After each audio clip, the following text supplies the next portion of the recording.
Welcome back to Comic Book History, Episode 14. And this one I'm talking about Justice League, the New 52. Yes, the New 52 era. Mainly just the comics that came out from 2011 to 2016. I am not going to talk about the Rebirth stuff, simply because, well, people are currently talking about it right now. So, yeah. Now, there were several Justice League titles. You have Justice League Volume 2, obviously by Jeff Johns, who wrote the first 50 issues, with the last couple issues, issue 51, written by Dan Abnett, and the last issue, 52, written by Dan Jurgens. With artwork by Jim Lee, Tony S. Daniel, Jason Fabok, and Gary Frank. All awesome artists. There's also Justice League Dark, where it was written first by Peter Mulligan, then Jeff Lemire, who took over issue 9, though he did skip an issue, having an issue written by Ray Fox. But Jeff Lemire was a regular writer in the book up until issue 21, with issue 22 was taken over by Jan DeMatteis, who took over for the last 19 issues of the series. He even wrote the second annual. There were 2 annuals published for the series. And there was also Justice League International, written, I believe, also drawn by Dan Jurgens, which lasted for 12 issues and had an annual. There's also Justice League America, Volume 3, which lasted for 14 issues, which was started off by co-written by the combined duo of Jeff Johns and the writer of Ninjak, Matt Knott. Of course, the guy also currently writes not only Ninjak, but he's also writing X-Men of War. He's doing a great job over Valiant. But this was actually one of 2 or 3 books he actually did for DC Comics. There's also Justice League United, first by Jeff Lemire, and then by Jeff Parker. I'll get to that one soon.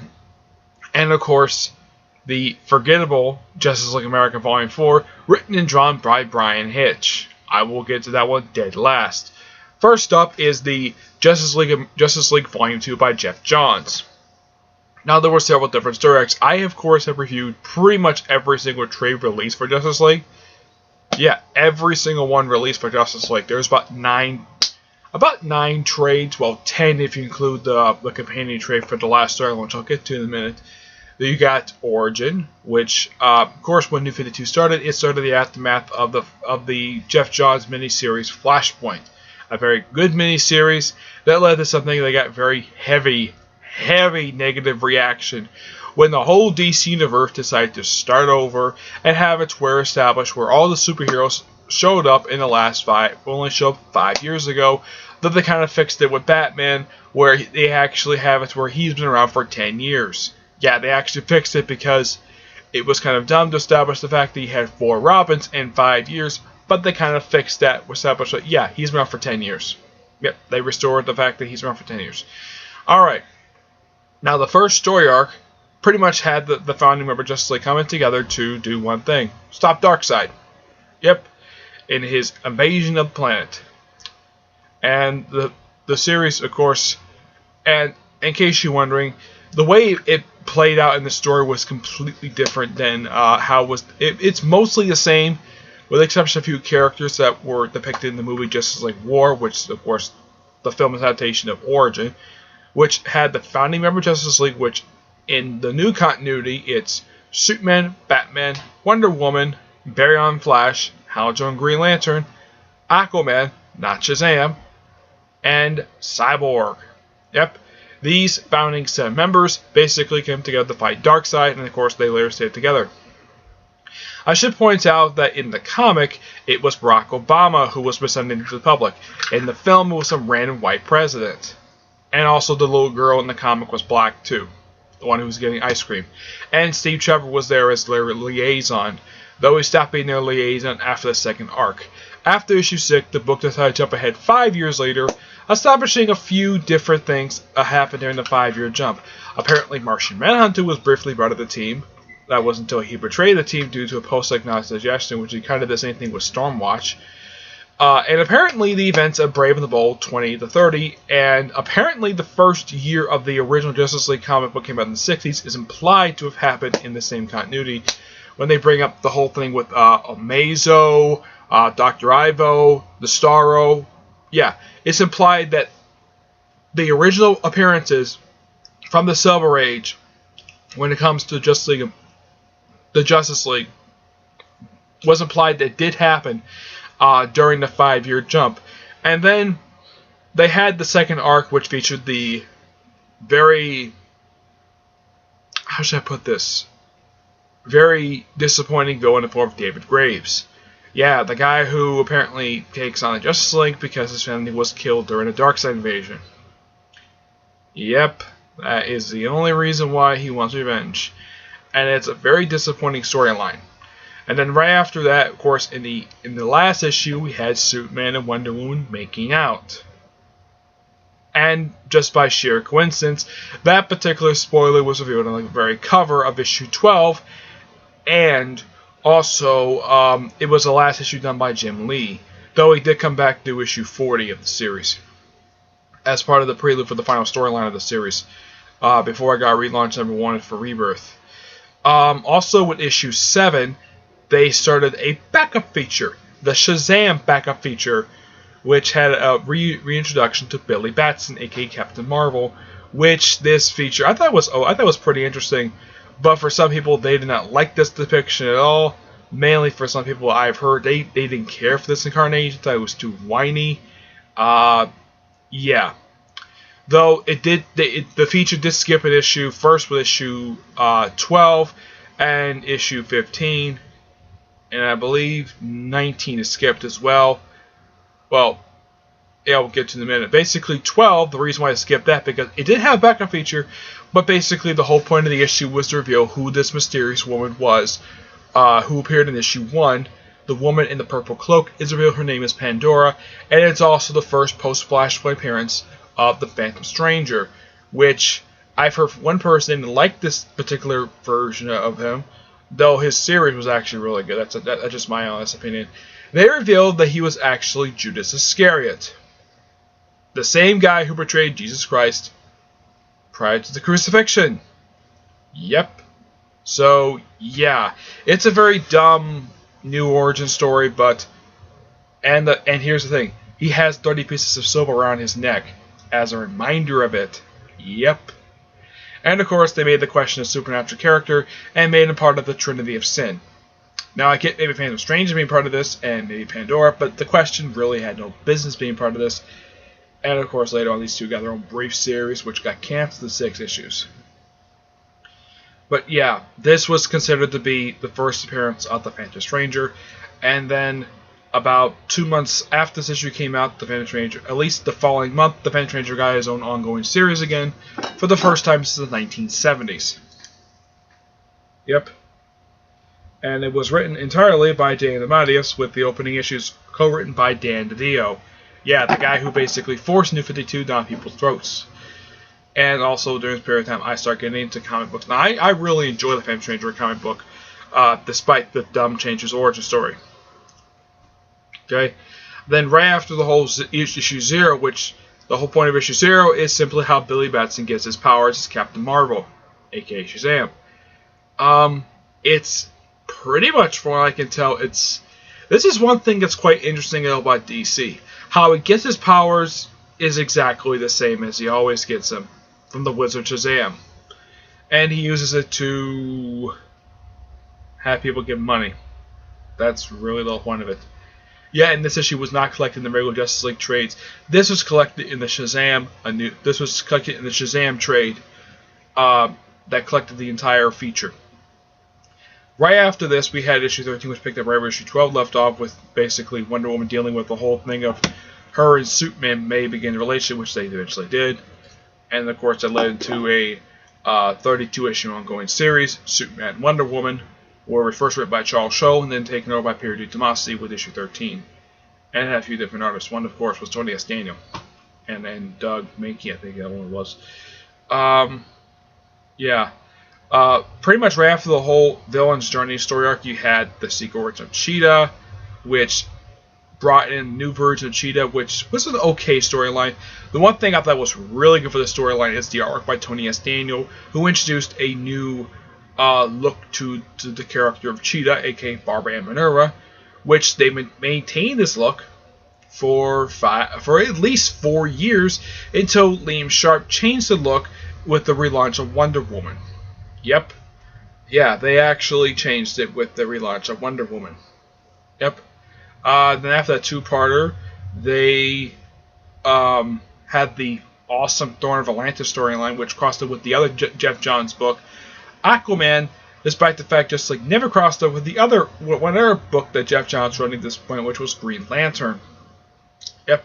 Green Lantern never crossed over with Justice League. Also, I should point out with issue 12, Hal Jordan quits the team and stays off the roster until he returns to issue 39. And then after Thorn of Atlantis, we had to start off in the aftermath of it. We had the springing up of the New 52 version of the Secret City of supervillains, and of course the Justice League America team, which was a Argus strike team, which spun out. That's what I'll get to in a minute.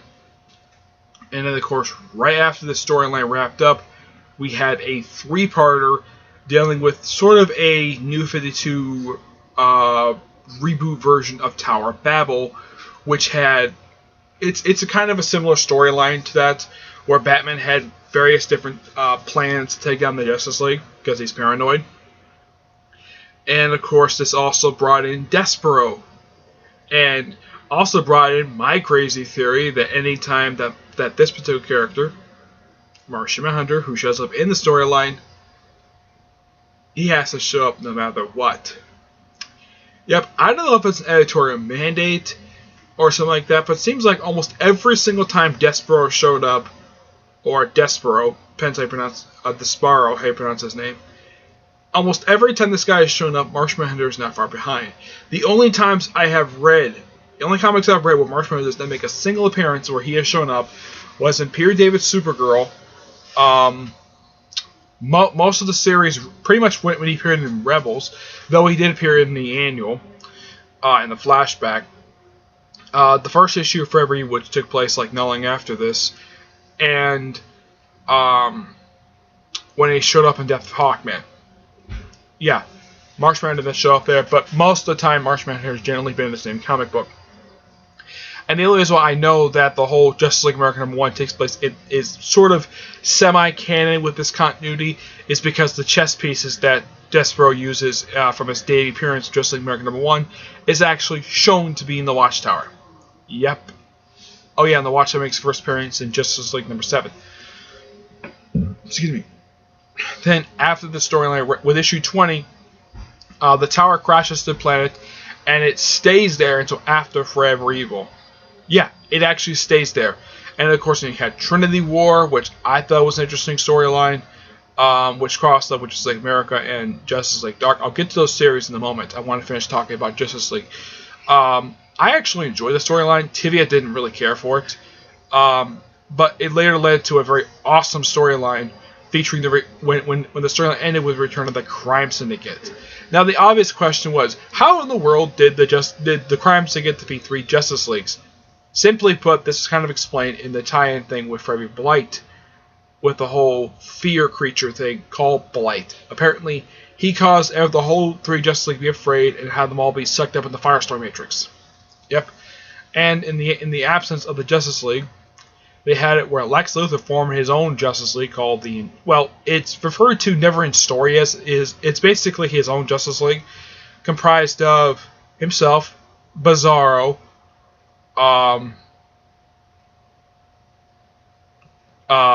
Bizarro, Black Adam, who basically prior to this fought Ultraman, but had his jaw broken and basically was found in the bottom of the ocean by Black Manta, who also in Justice League as well.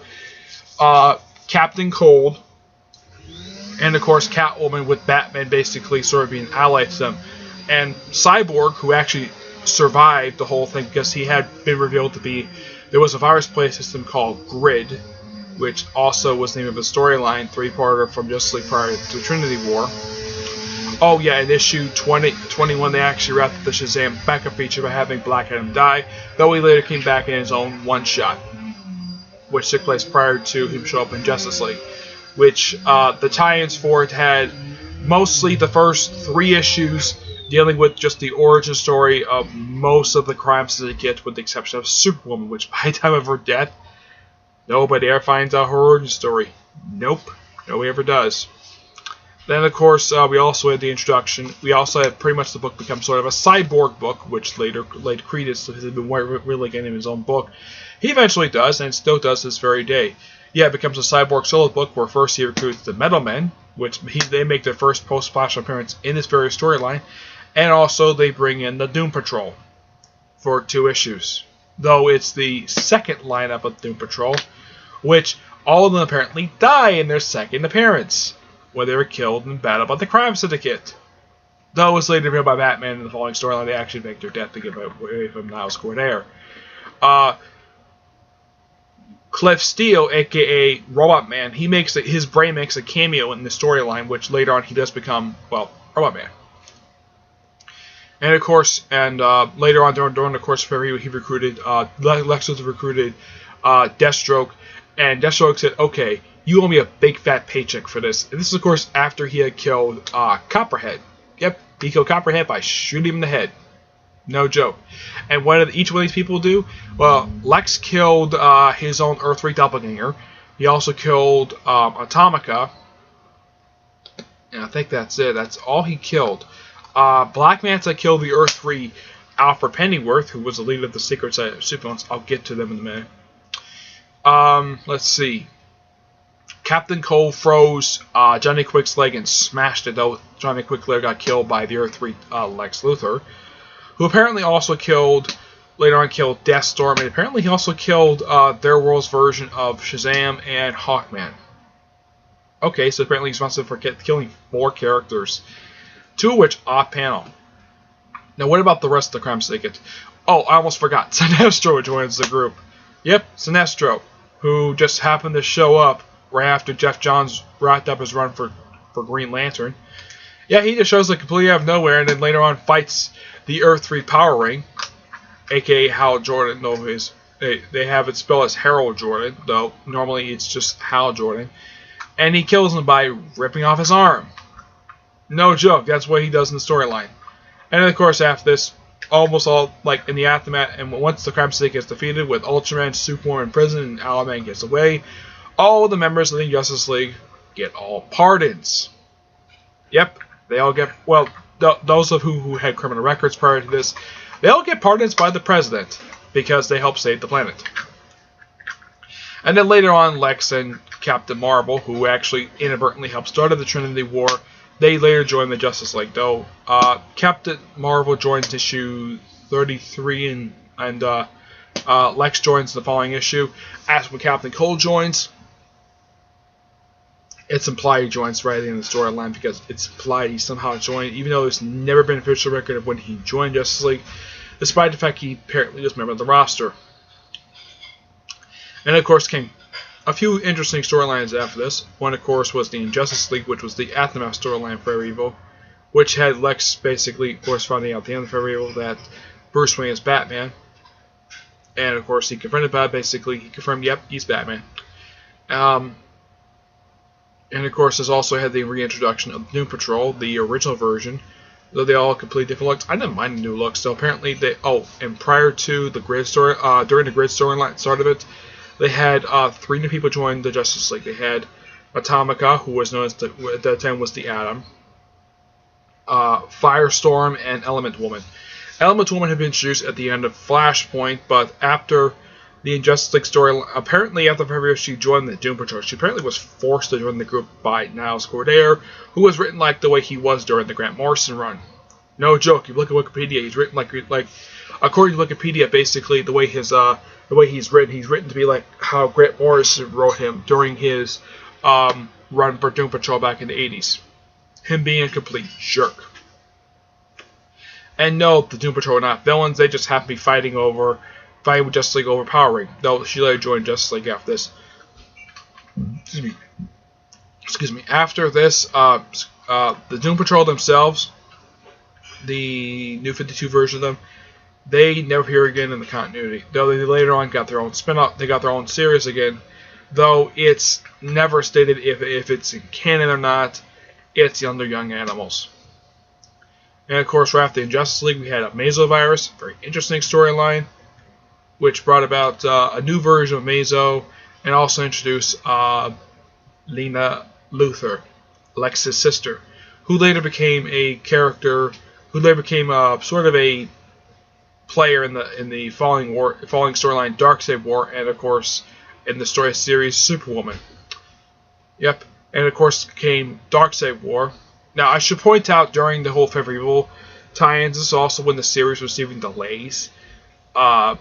This happened actually during the Forgetable tie-ins, happened right after issue 23 came out. The book received a delay for some reason. Like issue, I believe 24 was actually released a month later than expected. By issue 34, they finally got the book on time, and then it basically was on time for a little while.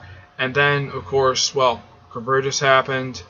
Prior to Convergence, issue 40 was actually delayed, but later it actually came out like two weeks late. Came out 2 weeks into April of 2015, I believe. Yeah, 2015. 2015. Then, of course, this was not the only book delayed. They also delayed issue 40s of Batman, Superman, and they also delayed the final issue of Multiversity.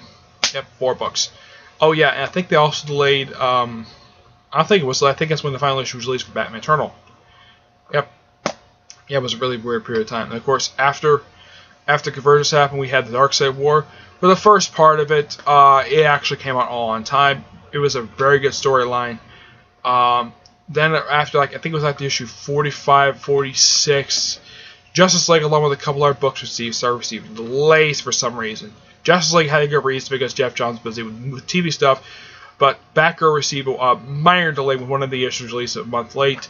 But one series, basically, that received heavy delays was Black Canary.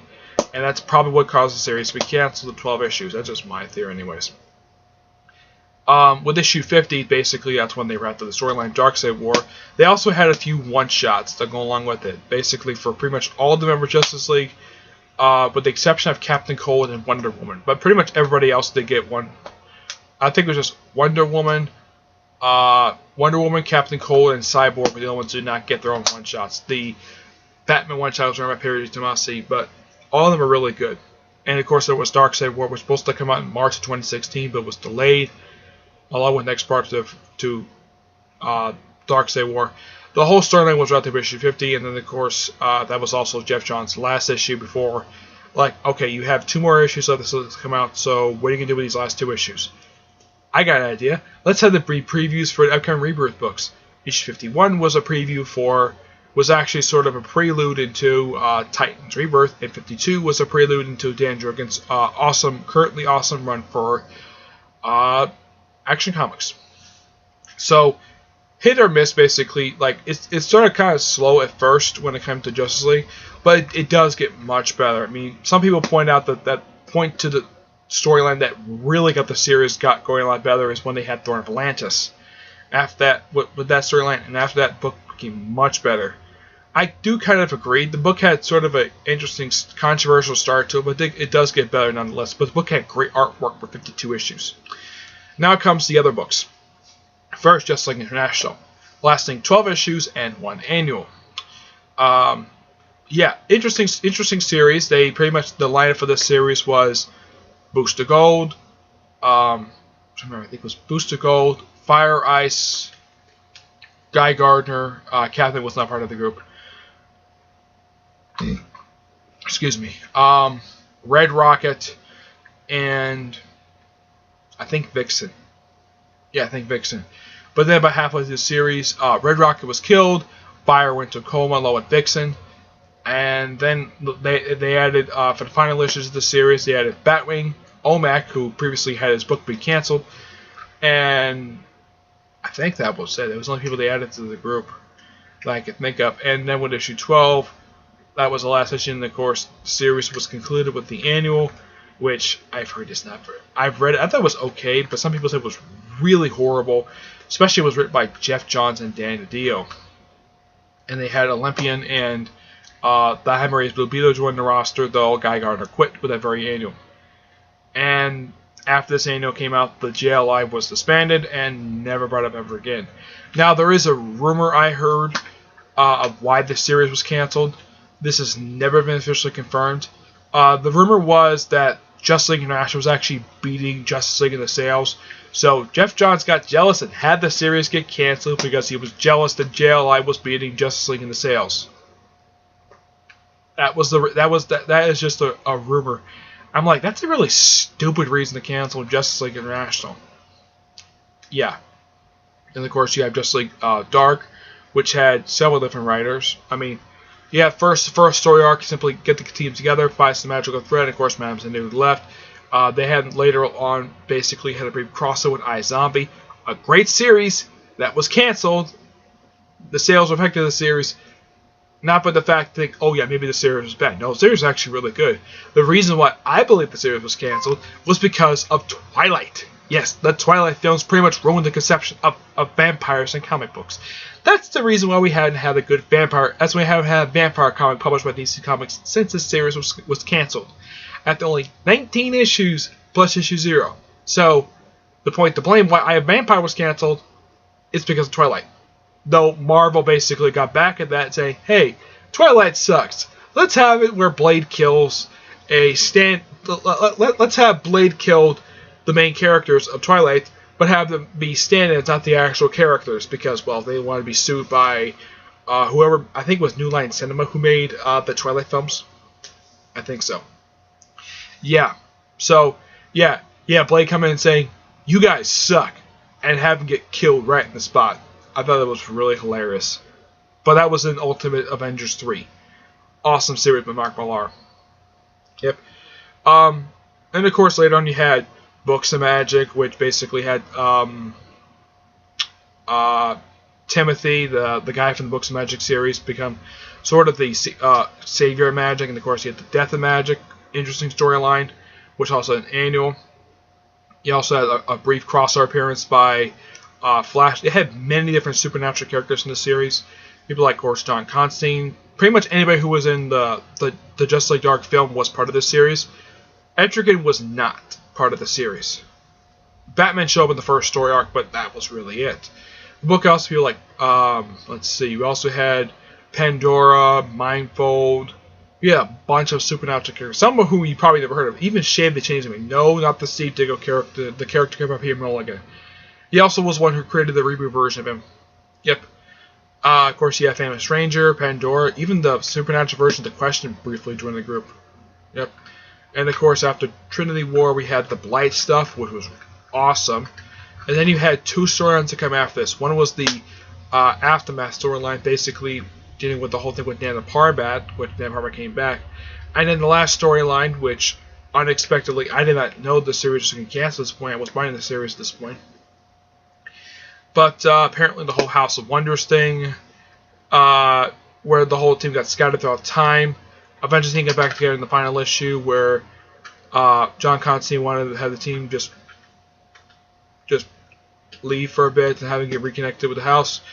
As far as I know, the series got canceled. It was supposed to get replaced with Dark Universe, which was never published because it was canceled, because the various series had to fold their ideas for the comic into Constantine the Hellblazer, which was an okay comic book. It was an okay series. It got a little better after the first few issues. But, yeah, Justice League Dark was an awesome series. I highly recommend checking out the trades. It's really good. Tivia himself has actually reviewed the first trade of Justice League Dark. It's a very underrated comic book, basically, because it got so overshadowed by Justice League. Yep. Now, there's a few other Justice League books. You have Justice League America Volume 3, which had a very interesting lineup. I saw the promotion for the stuff when I remember the promotion when it came out. This also got me into watching the YouTuber Andrew Cutter. Yeah, it's because of this I got into watching his videos. Well, yeah. Now, the lineup for this team was quite interesting. You had Steve Trevor, Martian Manhunter, Stargirl, Green Arrow, Hawkman, Katana, the Cyberbass Green Lantern, who had been introduced during Jeff Johns' Green Lantern run. I'm trying to think if there was anybody else. Catwoman. I think that was it. Oh, and Vibe. Yes, Vibe. Yeah, 9 people that started out the team. I'm like, this is not a bad team. I mean, if you read the issues, it's a great series. It's just too bad it got ruined by Holes That Would Forever Evil, but the series was great. Then not all the characters show up in the first issue. They all show up in issue 2, though Simon Boston show up in issue 5. Yep. Excuse me. In the World's Most Wanted storyline, they basically fought the Secret Society of Supervillains, which they actually beat them. It was formed by Earth 3 Alfred Pennyworth, who was known as the Outsider. The Outsider is an old alias of Alfred's, dating back as far back as the 70s. Interesting alias, by the way. By the way, he's a different personality back then. It had Scarecrow, Ivo, basically some C-listers, but it was a good team. Though it got much bigger thanks to Forever Evil. Then, of course, you had 2 issues dealing with the Trinity War tie-in. And then you had the next 6 issues dealing with the Forever tie-in, which simply was Martian Manhunter and Stargirl just wandering throughout the mind and sort of a team book with them. And, of course, the final issue of that led into the finale of Argus and, of course, the final issue of Forever Evil. And, of course, the final issue had the team go their separate ways. Because the whole thing with Forever Evil and Story was a debacle, and they could not assemble in the United States anymore. And Amanda Waller was relieved of duty as the director of Argus. I think Steve Trevor was put back in charge of Argus, though, as far as I know, he later on he disappeared from DC Comics. He showed up a couple times in Superman and Wonder Woman, and currently he's back in the Wonder Woman series. And he's back being Wonder Woman's love interest. Not Superman anymore because Superman's gone. Because that version Superman's gone.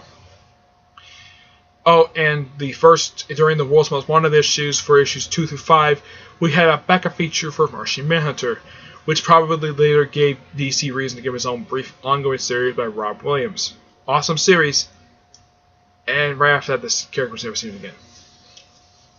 Of course, you can probably throw in some comic books that could probably take place between, like, right after the first story arc and before Trinity War, like the arc by Andrew Kensberg, the 2 issues of Catwoman by Ann DeCenti, which had the Just League guest star, and, of course, a couple Green Arrow issues.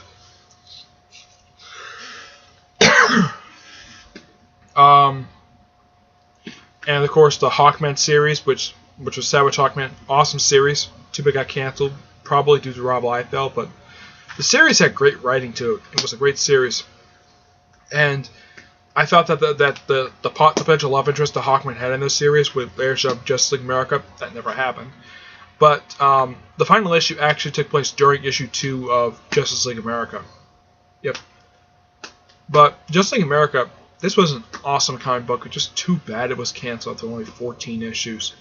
The final issue was delayed, thanks in part to Forever Evil. Yep. Caused the final issue of this not only to be delayed, but also the final issues of Nightwing. And, of course, issue 30 of Suicide Squad. Yep, all these big issues were delayed because of Forever Evil. Yep, and then, of course, the book was relaunched as replaced with Justice League United. Originally, it was going to be called Justice League Canada. But they said, I guess Lemire must have liked that name because Lemire is from Canada. So he decided for a story called Justice League Canada. And the lineup is still interesting lineup. Basically, the lineup is Martian Manhunter, Stargirl, Green Arrow, Animal-Man, Adam Strange, Alina Strange, and I think Hawkman. Oh, and the new character, Equinox. Yeah, the brand spanking new character who appeared sporadically to the first story arc, and then, of course, in the following storyline, Infinity, which had brought back the Legion of Superheroes, first time since the series got canceled. It was an awesome storyline. I should point out that the main villain of Lemire's run was the old Hawkman going Beowulf. Now, during the course of at the end of the first story arc, Hawkman was killed, but later brought back thanks to his nth metal. Though got killed again in Death of Hawkman, which I'll get to in a minute. Yeah. And then after Lemire wrapped up his run, the book became different. How do I point different? Well, the book became sort of a book where you have people join for a few issues and you just leave for after a quick story arc. First, you had a 2-parter which had the team, which they shrunk down the team to just Stargirl, Alina, Animal-Man.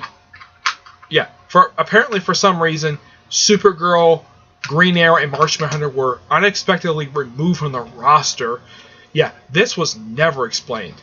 No, Adam Strange was stuck in limbo for some reason. No, that got finally resolved in the last issue.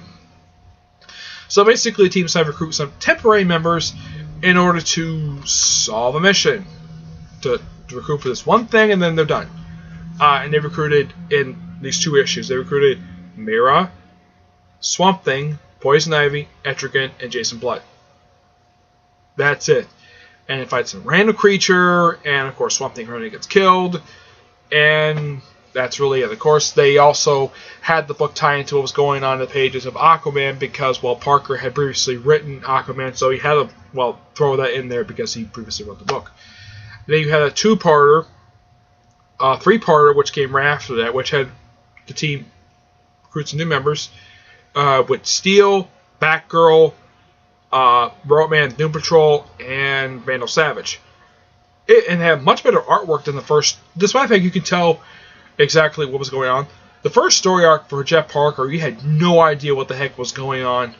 The second story arc was actually a lot better because you had a pretty good idea what was going on. And of course, you had the post-flashpoint introductions to Easy Company, Sergeant Rock, G.I. Robot, and Enemy Ace, who was a character from World War I. Yeah, this was actually a pretty good storyline. But my guess is people didn't like the change direction. That's why the series got canceled issue 16. Of course, the series did have one annual, which started about the second story of Lemire's run. The final issue kind of felt like what the book should have been. The team basically solving a problem, a cosmic problem with the whole thing with Adam Strange, and the series ends right there. And the team did later reappear in the Savage Dawn storyline, which they had Green Arrow rejoin the roster, but this, as far as I know, never brought up in their books. But yeah. Excuse me. So, with the exception of a quick cameo in Savage Dawn, Justice League United was never seen again. It was a great team, but too bad it got mishandled when they changed the creative roster for the book after issue 10. Then, of course, we have one last book to talk about. The one book that a lot of people didn't like this book at all for the first issue, Bryan Hitch's Justice League America, a book that suffered through heavy delays, lasting 10 issues, even though it was supposed to be 13 issues in an annual. But they had one issue which interrupted the storyline to basically be a 20-page ad for Martian Manhunter. It was a pretty good issue nonetheless. But the thing with Hitch was, like I've said, I've told people about this many times, Hitch is a good artist. When it comes to his writing, he's good at character development, but not good when it comes to a good story. His story was boring. Having the Justice League, fighting the whole Row stuff and the Timeless people. Of course, this series was later followed up with the current arc Timeless, which I believe is wrapping up with next issue. But my God. This series became so forgettable. It basically became briefly canceled. Apparently, everyone thought, oh, maybe the series is over like after issue 8 because apparently the last issues were canceled. And then they released issue 9. Okay. And then next issue 10 was supposed to come out. Yeah, the series kept getting delayed and delayed and delayed. It's like whatever plans Hitch had for the series got squashed by Rebirth. Yep. And probably also due to the fact he couldn't get this book to come out on time.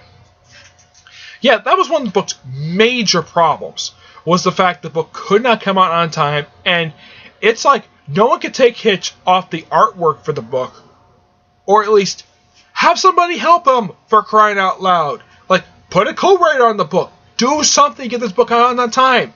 Not just keep delaying, delay, and then just have people forget about it. All of a sudden, oh, another issue came out. What's the story for this issue? Oh, it's the same storyline we pretty much been forgetting the whole exact time. Yep.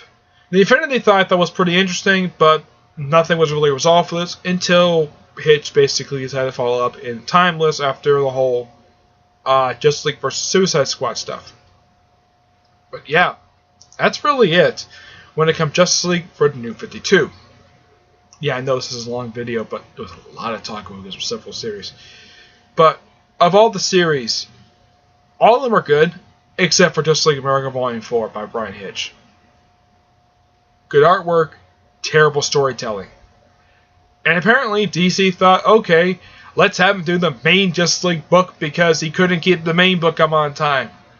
I don't know. Maybe the series was having okay sales, so maybe that's the reason why he got Justice League after Johns left, or maybe Johns was impressed by Brian Hitch's writing, even though that myself and some people basically agree he needs a co-writer because the guy can't come up with a good story. I mean, what's his story when he first did? What was his first arc he did for Justice League? How to find some random monsters. Yeah. That's it. They had him do that for almost like 12 issues, fight random monsters. It wasn't until like the last couple issues of a second arc he finally had to do something. Take on actual supervillains. Yeah, one of course happened to be Count Vertigo from Lemire's run. It was 2 good issues, but come on, it's like you can. There could have been better storylines. It's like Hitch could not come with a good storyline, nonetheless. I mean, the only reason why I'm mentioning Rebirth because it's going right now. And I'm not going to get into Justice League America Volume 5 because that is actually pretty good. Despite having an okay conclusion to its opening story arc. But I don't want to get into any more of Justice League because, well, I've talked about enough of it. But, yeah.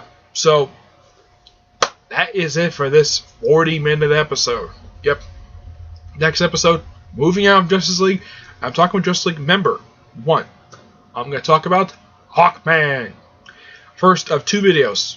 First one I'm going to talk about the Golden Age Hawkman Carter Hall, and the following one we'll talk about Katar Hall and his 2 to 3 reboots. Yeah, talk about all 3 versions of him. Okay? But until then, I will see you there. Bye.